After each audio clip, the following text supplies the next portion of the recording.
Today I'm going to read to you from my novel Ace of Saints. It's the second book in the Freelance Courier series, telling the story of Angela Coulson, also known as Jell. And this chapter is entitled The Details of Repair.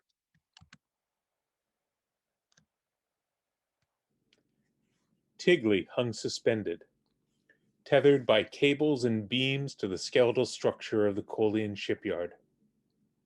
As Joe watched, the last of the gantries that had allowed work crews to swarm over her surface retracted and retreated.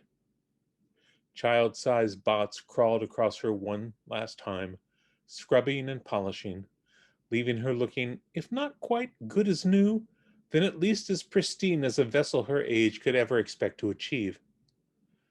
At long last, the string of repairs, both those she'd anticipated and others whose need had only come to light in the solving of known problems, had been completed. Jell stared at her ship through the observation window of the customer lounge, surprised at the intensity of her longing to be aboard Tigley once more and to be away from this place that had so grudgingly repaired her. Repairs complete, only one thing stood in the way of her departure: the cost.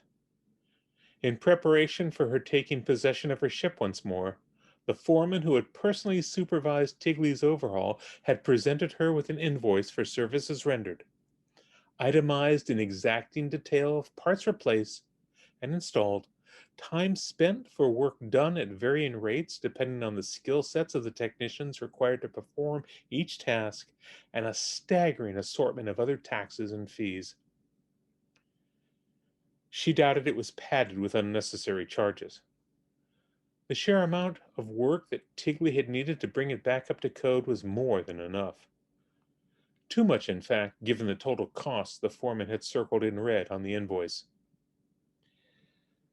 Jell waved the bill at the foreman, all but striking the Colian in the face with it. Not that any Colian had a face per se.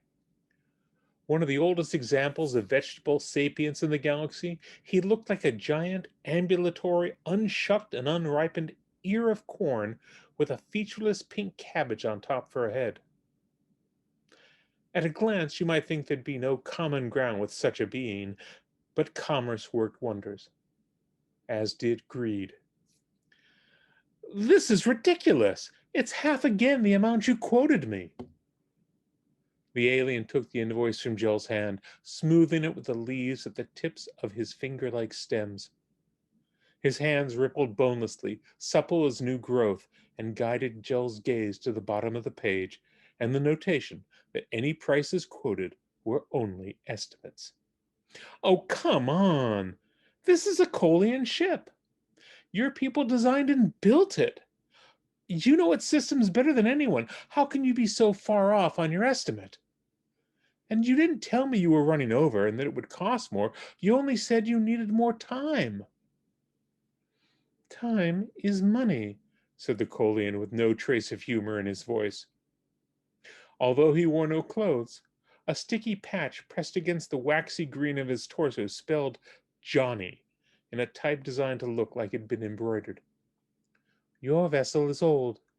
Ancient, really. I do not know of any other of its type still in operation. It is obsolete. Replacement parts do not exist in any stock and had to be manufactured from records. Those records first were requiring discovery. Full fabrication details came with the ship and its library, which we discovered after the fact. Such inclusion is no longer a standard feature of Colian ship databases. Had you mentioned that you possess these records, we might have spared you some expense, but I assure you, the research is the least part of your bill." Joe waved away the explanation with both hands. "It's too much. Look, I didn't think I would need repairs so soon, let alone of this magnitude. I was barely able to scrape up the estimate. Routine work was supposed to be covered in the warranty from when I bought the ship. That warranty did not include abuse. Your ship has been fired upon and has taken extensive damage. That was a misunderstanding. The Colian shrugged. Not my problem. You came to me for repairs. I have performed that service. Payment is due. Tigley is a classic. You should be paying me for the opportunity to work on her. The foreman's body quivered, which could have meant anything from laughter to disagreement to indigestion. Alien body language was a mystery, and the traveler tongue included only the most universal of gestures for communication between races. That is a quaint idea, but not how reality works. The cost is what the cost is. I am content to impound your ship until you pay, but understand that you will then also incur docking costs for that duration. You want reality? Said Jell, who had learned everything she knew of negotiation from her adoptive father, Amadeus Coulson, a human who owned his own planet. He taught her that if you didn't like the terms of a deal and couldn't change them, you reframed them instead. The reality is, I don't have that much. So you're going to have to make a choice. You can impound my ship and not get any money, be out of the cost for parts and labor, and those docking charges you just threatened me for, however long it takes you to realize that I won't be coming back for it because your terms would lock me into an inescapable debt spiral. If you go that route, you'll be stuck with what you've already claimed as an obsolete ship, which says to me that you won't be able to find someone to take it off your hands. Total loss for you. Probably a huge red mark on your balance sheet for the current period. Or, Jill took a deep breath, trying to look older than a teenage girl.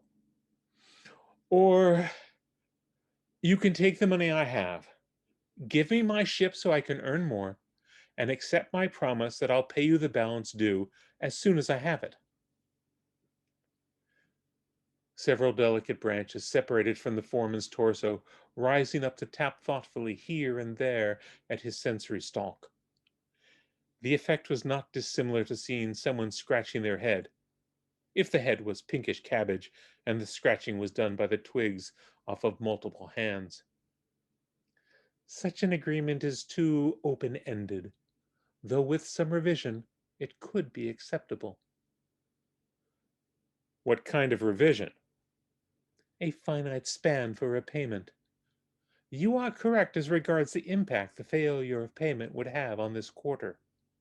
The amount of the original estimate will satisfy my superiors, but only temporarily. I will need the balance before the midpoint of the next finance period. How soon is that?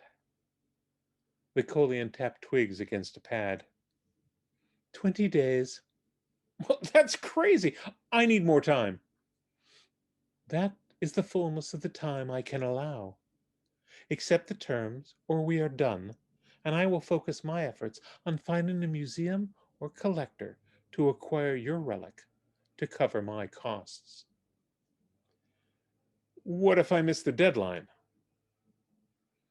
I have your engine's signature codes and manufacturer overrides. Fail to pay the balance due, and I will trigger a dead man switch. A signal will go out through every portal of traffic space. Sooner or later, it will find you, and when it does, your engine will implode. Every system, every control, every device on board the vessel will cease functioning. Your propulsion will go offline. Computers and sensors will fry. Your life support will likewise fail.